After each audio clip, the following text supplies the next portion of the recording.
बिस्मिल्लाहिर्रहमानिर्रहीम। अस्सलामु अलैकुम स्टूडेंट्स, क्लास 9। भाई स्टूडेंट्स, ये वीडियो बहुत अहम होने जा रही है, इस वीडियो को ज़रूर देखिएगा। और ये जो पार्ट्स ऑफ स्पीच हैं और आर्टिकल्स इसमें मैं डिस्कस करूँगा, बहुत अहम है ग्रामर के लिहाज से। ठीक है, देखिए पार्ट्स ऑफ स्पीच जो हैं वो 8 होते हैं। हमें 8 के 8 नहीं याद करने, जो आपके पेपर में ज़्यादातर आते हैं हम उस पर डिस्कस करेंगे। वैसे आपको पता होना चाहिए कि नाउन क्या है भाई, किसी भी चीज़ शख्स का नाम। ठीक है, जैसे आबिद, कराची, टेबल वगैरह। प्रोनाउन क्या है, जो हम नाउन की जगह यूज़ करते हैं। ठीक है, या कोई वर्ड हम नाउन की जगह यूज़ करते हैं, जैसे आई, वी, यू, दे, उनकी जगह हम नाम यूज़ करते हैं ना, दिस, दैट, तो ये सब प्रोनाउन है। ठीक है, ये सिर्फ मालूम होना चाहिए कि अगर आपसे पूछ रहे हैं तो आपको समझ में आ जाए। तीसरी चीज़ है एडजेक्टिव।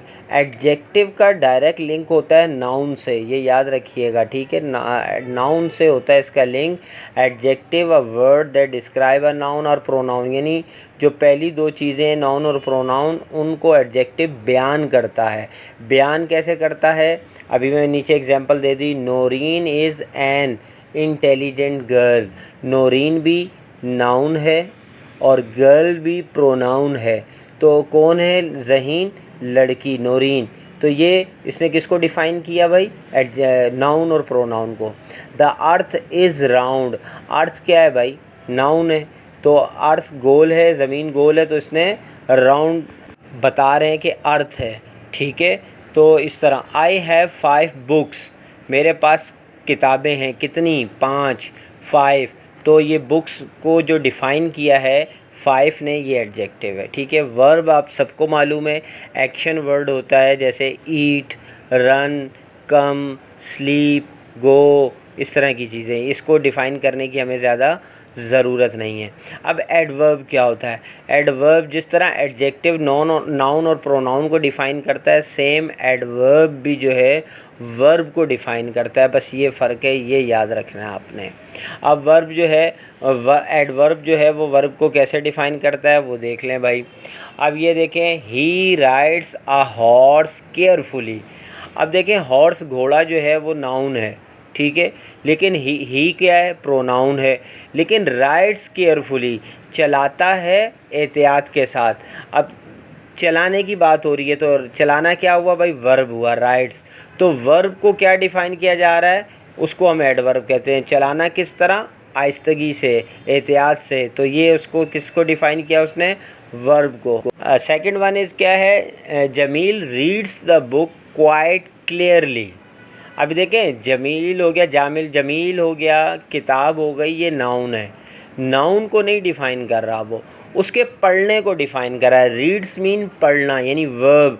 किस तरह पढ़ा, बहुत सफाई से, क्वाइट क्लियरली, बिल्कुल सफाई से पढ़ा उसने, तो पढ़ने को डिफ़ाइन किया। दे फॉट वेरी ब्रेवली, वो लड़े बहादुरी से, लड़ना बहादुरी के साथ।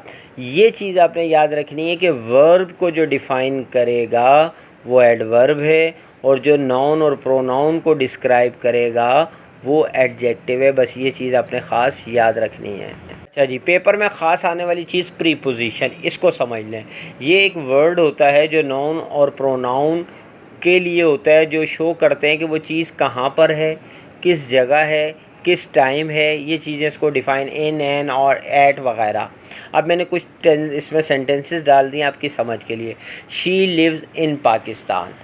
The eggs are in the bowl. इनको मैंने 2 बार इस्तेमाल करके दिखा दिया। My father is at work. At work, ठीक है, एट। उसी के नीचे मैंने दूसरा वर्ड यूज़ किया, the books are on the table. At और ऑन दोनों सेम मीनिंग है इनकी, पर, इसका मतलब होता है पर। लेकिन ऑन जो है वो सरफेस के तौर पर यूज़ होता है, मैंने आगे लिख दिया सरफेस। कोई सतह हो, टेबल पर, छत पर, इस तरह की चीज़। लेकिन जो एट है वो एक मखसूस चीज़ है, किस ख़ास जगह पर, eight bus stop, eight station, इस तरह में एट आएगा। लेकिन अगर कोई सतह वाली चीज़ होगी, first floor, on the roof, तो वहाँ पर ऑन आएगा। ये चीज़ आपने ख़ास समझनी है। नेक्स्ट है भाई, the ball is under the chair. कुर्सी के नीचे, अंडर। द शूज़ और नेयर द सोफ़ा। नेयर जो है ये भी प्रीपोजिशन है, सोफ़े के करीब है। The shoes are near the sofa. Some birds flew over his house, उसके घर के ऊपर से। फ्लू ओवर, ओवर जो है ये भी प्रीपोजिशन है। Her name comes before mine, before भी प्रीपोजिशन है कि उसका नाम मेरे नाम से पहले आता है। Do not sleep during the lecture, during भी प्रीपोजिशन है भाई कि लेक्चर के दौरान नहीं सोना। The dog fell into the water, पानी के अंदर गिर गया। ठीक है, यहाँ सिर्फ इन नहीं आएगा, इन टू के अंदर, समझ रहे हैं, तो ये भी प्रीपोजिशन है। अब कंजक्शन क्या है भाई, जो दो word, a word which is use to join words और सेंटेंसेस, दो लफ्ज़ों को जोड़ता है या दो जुमलों को जोड़ता है, जैसे एंड और बट ETC। इसकी भी एग्जांपल देख लें।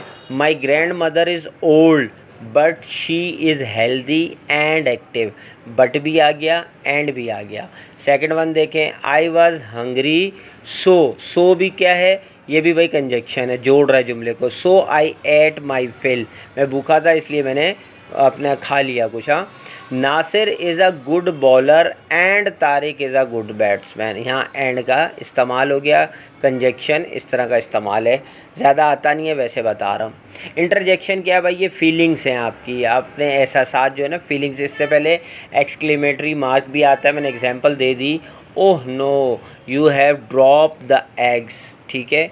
अलास आई फेल्ड, गम ज़ाहिर करें। हुर्रे खुशी, माई मदर हैज़ कम, खुशी का, तो ये एक्सक्लेमेटरी मार्क भी आता है, तो इसको हम बोलते हैं इंटरजेक्शन। ये पार्ट ऑफ स्पीच आपके मुकम्मल हो गए। अब हम चलते हैं आर्टिकल्स की तरफ। अच्छा जी, आर्टिकल्स आप सबको मालूम है, 3 वर्ड्स हैं, ए, एन एंड द।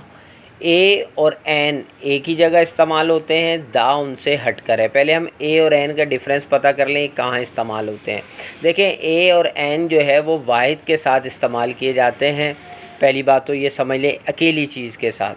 अच्छा, जब कोई लफ्ज़ वॉवेल साउंड से शुरू हो तो उससे पहले एन लगता है। वॉवेल साउंड, साउंड की बात कर रहा हूँ, वॉवेल नहीं कह रहा। जैसे एन ऑल, ठीक है। अब ओनियन, ठीक है।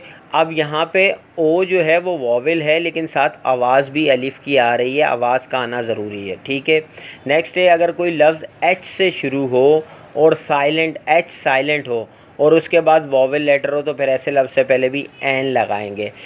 एक तरीका तो ये, ऑनेस्ट मैन एन आर जो हम बोलते हैं घंटे को, तो देखें एच हम नहीं बोल रहे, हम ऑनेस्ट, आवाज़ किसकी निकल रही है, अलिफ की, वॉवेल की आवाज़ निकल रही है, ऑनेस्ट और, ठीक है। एक तो तरीका ये है कि वॉवेल की आवाज़ निकले तो वहाँ पर भी एन लगता है। दूसरा तरीका यहाँ जो बता दिया गया कि एच साइलेंट है, बाद में वॉवेल आ रहा है, जैसे ओ वॉवेल है तो वहाँ एन लगाएंगे, लेकिन बात जहन में रखेंगे साउंड वॉवेल का होना चाहिए। ऐसे अल्फाज जो वॉवेल लेटर से शुरू हो लेकिन इनकी आवाज़ वॉवेल लेटर जैसी ना हो, तो उससे पहले एन की बजाय ए लगाते हैं। ये मैंने अभी बता दिया। ई वॉवेल है, लेकिन यहाँ हम इसको यूरोपियन, यू की आवाज़ निकल रही है तो इसलिए एन नहीं लगेगा, ए लगेगा। आगे देखें, आ यूनिवर्सिटी, यहाँ पे भी यू की आवाज़ निकल रही है, यूनिवर्सिटी, हालांकि यू जो है वो वॉवेल है लेकिन ओ की आवाज़ नहीं निकल रही, वॉवेल की आवाज़, तो इसलिए यहाँ ए लगेगा। अच्छा जी, दा को बहुत ख़ास समझना है, इसमें कई पॉइंट्स हैं लेकिन समझ जाएंगे तो बहुत इजी हो जाएगा। दा जो है अगर एक नाउन 2 बार आ जाए, जैसे फर्स्ट सेंटेंस में पढ़ रहा हूँ, this is a table, the table is round, table 2 बार आया, यानी पहले बताया ये एक टेबल है, उसी टेबल को जब आप दोबारा बोलेंगे तो फिर वो द टेबल हो जाएगा, बात ज़हन में रखिएगा।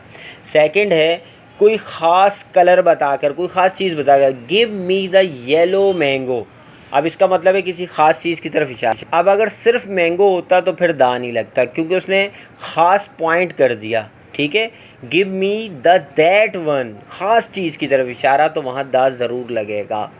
फिर आपके जितने भी ऐसी चीज़ें जो दुनिया यूनिवर्स में एक ख़ास ही हैं, उन जैसी कोई चीज़ नहीं, the sun, the moon, the earth, ठीक हो गया।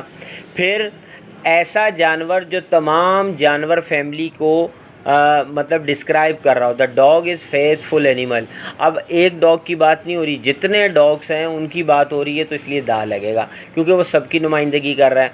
The cow is a useful animal, एक गाय नहीं, तमाम गाय जो हैं वो बहुत फ़ायदेमंद चीज़ें, तो इनके साथ दा लगेगा।